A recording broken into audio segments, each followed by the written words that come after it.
El grupo Los Patológicos de la Universidad Andrés Bello presenta encefalopatía hepática en perros y gatos. ¿Qué es la encefalopatía hepática? La encefalopatía hepática es una severa complicación neurológica secundaria a un fallo hepático secundario y esta puede ser aguda o crónica. ¿Cómo se produce? La encefalopatía hepática puede producirse por consecuencias de anomalías vasculares, insuficiencia enzimática en el ciclo de la urea o daño hepatocelular. Fisiológicamente, en condiciones normales, la sangre proveniente del estómago, intestino, páncreas y vasos es conducida por la vena porta al hígado, donde ocurre la depuración de las sustancias tóxicas absorbidas. Patológicamente impide el flujo normal de la sangre, que ésta evita el circuito hepático derivándose directamente hacia la circulación sistémica, por lo que no ocurre una depuración de sustancias tóxicas. Hablemos de anomalías vasculares. Derivaciones intrahepáticas. Se produce por falta del cierre del conducto venoso después del nacimiento o cuando existe alguna otra anastomosis de la vena porta con la vena hepática o vena cava caudal. Es más frecuente en razas grandes. Habitualmente ocurre en animales jóvenes, menores a 1 año. Derivaciones extrahepáticas congénitas. Habitualmente son simples. Se producen por la existencia de vasos anómalos que conectan la vena porta o algunas de sus tributarias con la vena cava caudal. Ocurre frecuentemente en razas pequeñas, menores a 1 año. Derivaciones extrahepáticas adquiridas. Habitualmente son múltiples. Se producen secundariamente a hipertensión portal, asociada generalmente a hepatopatía primaria crónica, manipulación de la circulación portal o fístulas arteriovenosas. En gatos puede asociarse a lipidosis hepática. Displasia microvascular hepática. Se debe a la involucración a la circulación microscópica del hígado y provoca derivación sanguínea. Las razas más afectadas son terriers con una edad media de 3 años. Cabe destacar que las hembras son afectadas con mayor frecuencia. Fístulas hepáticas arteriovenosas. Congénitas se desarrollan debido al fracaso del plexo capilar embriológico común para diferenciar en venas o arterias. Adquiridas son secundarias a tumores, traumatismos, procesos quirúrgicos o procesos generativos. Ahora hablaremos de daño hepatocelular, en donde la insuficiencia hepática fulminante puede ser causa de la encefalopatía hepática aguda. Se trata de una lesión hepatocelular masiva de rápida evolución que produce necrosis del parénquima hepático. Suele asociarse a causas virales, medicamentos. También puede ocurrir por una descompensación aguda de una enfermedad hepatobiliar crónica. La insuficiencia hepatocelular fulminante puede generar edema cerebral o aumento de la presión intracraneana. También agregaremos deficiencias enzimáticas en el ciclo de la urea, en donde su patogenia es así. La parte más controvertida de la patogenia de la encefalopatía hepática la constituyen los mecanismos por los cuales las neurotoxinas, que son sustancias químicas, escapan de la depuración hepática, provocando la disfunción del sistema nervioso central. La disfunción neuronal puede originarse por interferencia en el metabolismo energético o por alteración de la neurotransmisión cerebral. Hablemos de una sustancia en particular, el amoníaco. El exceso de amoníaco es el principal factor implicado en la fisiopatología de la encefalopatía hepática. El tracto gastrointestinal es el sitio primario de la producción, en donde en el colon los componentes nitrogenados son degradados por bacterias que contienen ureasa a través de la diseminación oxidativa de las proteínas provenientes de la alimentación. En este proceso se libera amoníaco, que es absorbido en la circulación portal. También se genera en la mucosa del intestino delgado por acción de la glutaminasa sobre la glutamina. El hígado depura alrededor de un 90% de amoníaco, previniendo su entrada a la circulación sistémica. En los hepatocitos, el amoníaco es convertido en glutamina no tóxica y en reacciones separadas es sintetizado en urea para ser excretado en los riñones. Algunos tejidos extrahepáticos intervienen también en el metabolismo del amoníaco, especialmente el músculo estriado. Los pacientes cirróticos con trastornos que presentan atrofia muscular tienen disminuida su capacidad de metabolizar amoníaco, lo que contribuye a un aumento de su captura cerebral. Desde la síntesis de glutamina se produce un exceso de amoníaco al sistema nervioso central. Desde la periferia se ve facilitada la permeabilidad anormal de la barrera hematoencefálica. Este amoníaco es detoxificado fisiológicamente por los astrocitos mediante la formación de glutamina a partir de glutamato. Además, las concentraciones elevadas afectan en forma directa el metabolismo energético cerebral. Ocurre estrés oxidativo en donde termina con una disfunción celular. En la disfunción astrocitaria, que es el resultado de la encefalopatía, se produce una disfunción neuronal y una alteración de los neurotransmisores, glutamato y GABA, que es el principal inhibidor del sistema nervioso central. Encefalopatía hepática crónica. En nuestros pacientes, ya sea canino o felino, suele desarrollarse hipocalemia debido a pérdidas urinarias inducidas por diuréticos, diarrea, vómito o deficiencias nutricionales. En los individuos con encefalopatía hepática crónica son propensos a sufrir anormalidades en el balance electrolítico y en el equilibrio ácido-base. El exceso de amoníaco por el riñón produce alteraciones de la neurotransmisión glutamatérgica, interfiriendo entre el tráfico de glutamato-glutamina entre la neurona y el astrocito, y tiene una acción agonista sobre la neurotransmisión GABAérgica en el sistema nervioso central. Encefalopatía hepática aguda. Aumenta las concentraciones de amoníaco cerebral y puede estar relacionado al edema cerebral que se observa en el fallo hepático agudo. El edema cerebral es de tipo citotóxico y es inducido por vía glutamina. En condiciones fisiológicas normales, el transporte de glutamina participa en la regulación de agua en el cerebro.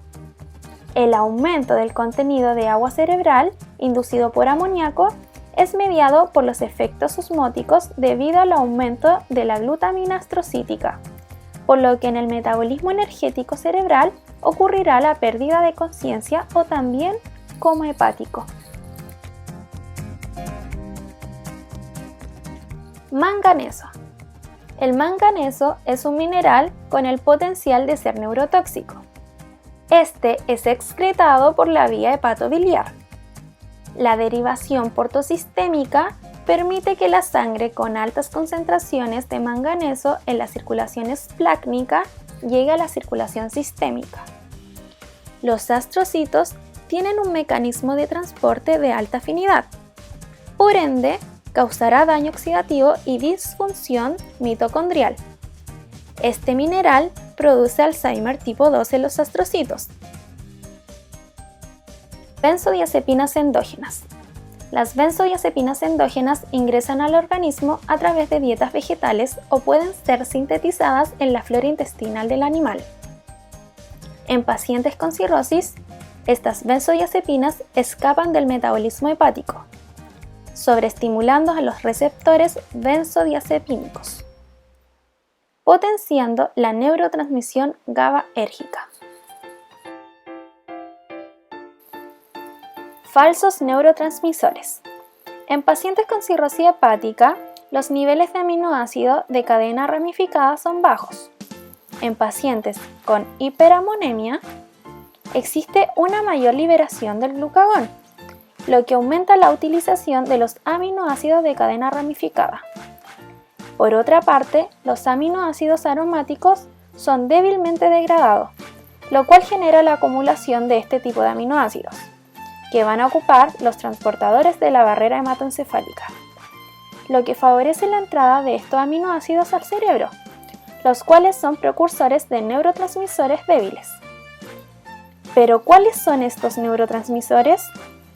Fenilalanina. Este aumenta su cantidad produciendo un déficit en la síntesis de noradrenalina y dopamina a partir de tirosina. Por otra parte, tenemos triptófano y tirosina, los cuales son precursores de la síntesis de neurotransmisores falsos, como la octapamina, los cuales ejercían efectos neurodepresores.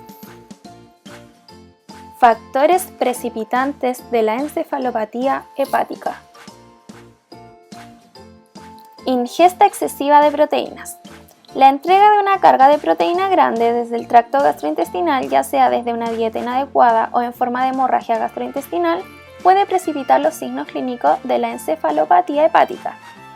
La carga de proteína gastrointestinal estimula el metabolismo bacteriano y aumenta la liberación de amoníaco, GABA y otros compuestos que pueden actuar como neuroinhibidores.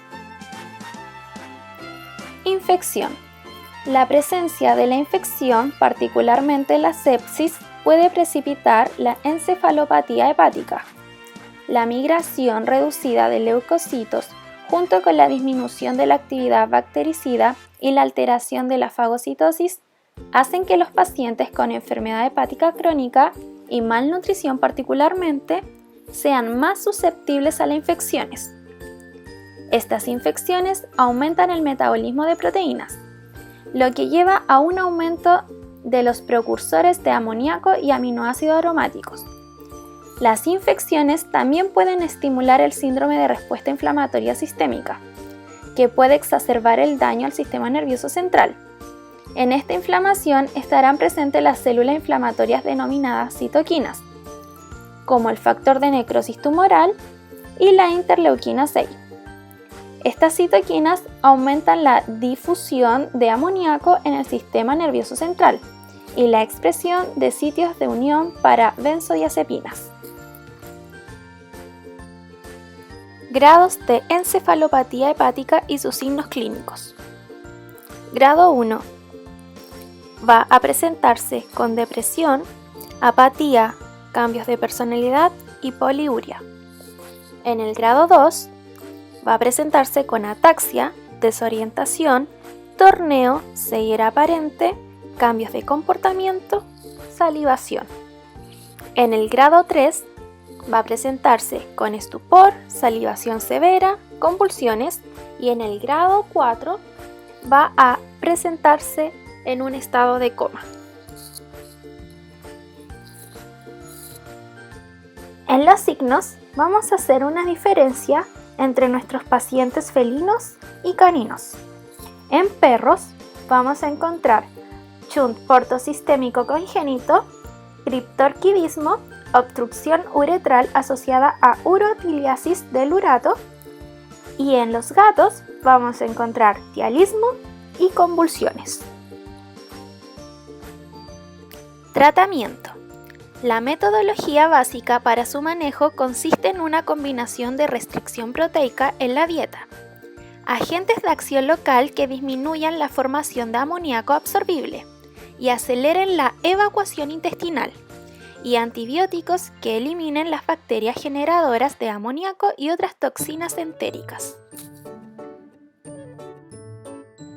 Entonces, ¿qué aprendimos sobre la encefalopatía hepática en perros y gatos? Aprendimos que es una severa complicación neurológica a un fallo hepático. Esto puede deberse a daño hepatocelular, anomalías vasculares que se separan en intrahepática y extrahepática, ya sea congénita o adquirida, displasia microvascular hepática o fístula hepática arteriovenosa, como también puede deberse a la alteración en el ciclo de la urea o en el músculo estriado, que es un tejido extrahepático. Todos estos tienen en común la neurotoxina amoníaco, quien va hacia la barrera hematoencefálica, donde serán detoxificados por los astrocitos mediante la formación de glutamina. Entonces, las concentraciones elevadas afectarán en forma directa el metabolismo cerebral, causando una disfunción celular. La encefalopatía hepática puede ser aguda, causando edema cerebral, o crónica, en donde va a ocurrir una anormalidad del balance de los electrolitos y del equilibrio ácido-base. Y vamos a encontrarla en pacientes con hipocalemia. Manganeso. Es un mineral neurotóxico. Provocará Alzheimer tipo 2 en los astrocitos. Benzodiazepinas. Aumentarán la neurotransmisión GABAérgica. Falsos neurotransmisores. Los aminoácidos aromáticos disminuirán los neurotransmisores excitatorios. Factores precipitantes. Ocurrirá un aumento en la ingesta excesiva de proteínas, donde va a afectar el metabolismo bacteriano, liberación de amoníaco, GABA y compuestos inhibidores, como también en la infección, en donde se van a encontrar la célula inflamatoria denominada citocinas. Y finalizando con el tratamiento, se recomienda la restricción proteica en la dieta y usar antibióticos que eliminen las bacterias generadoras de amoníaco.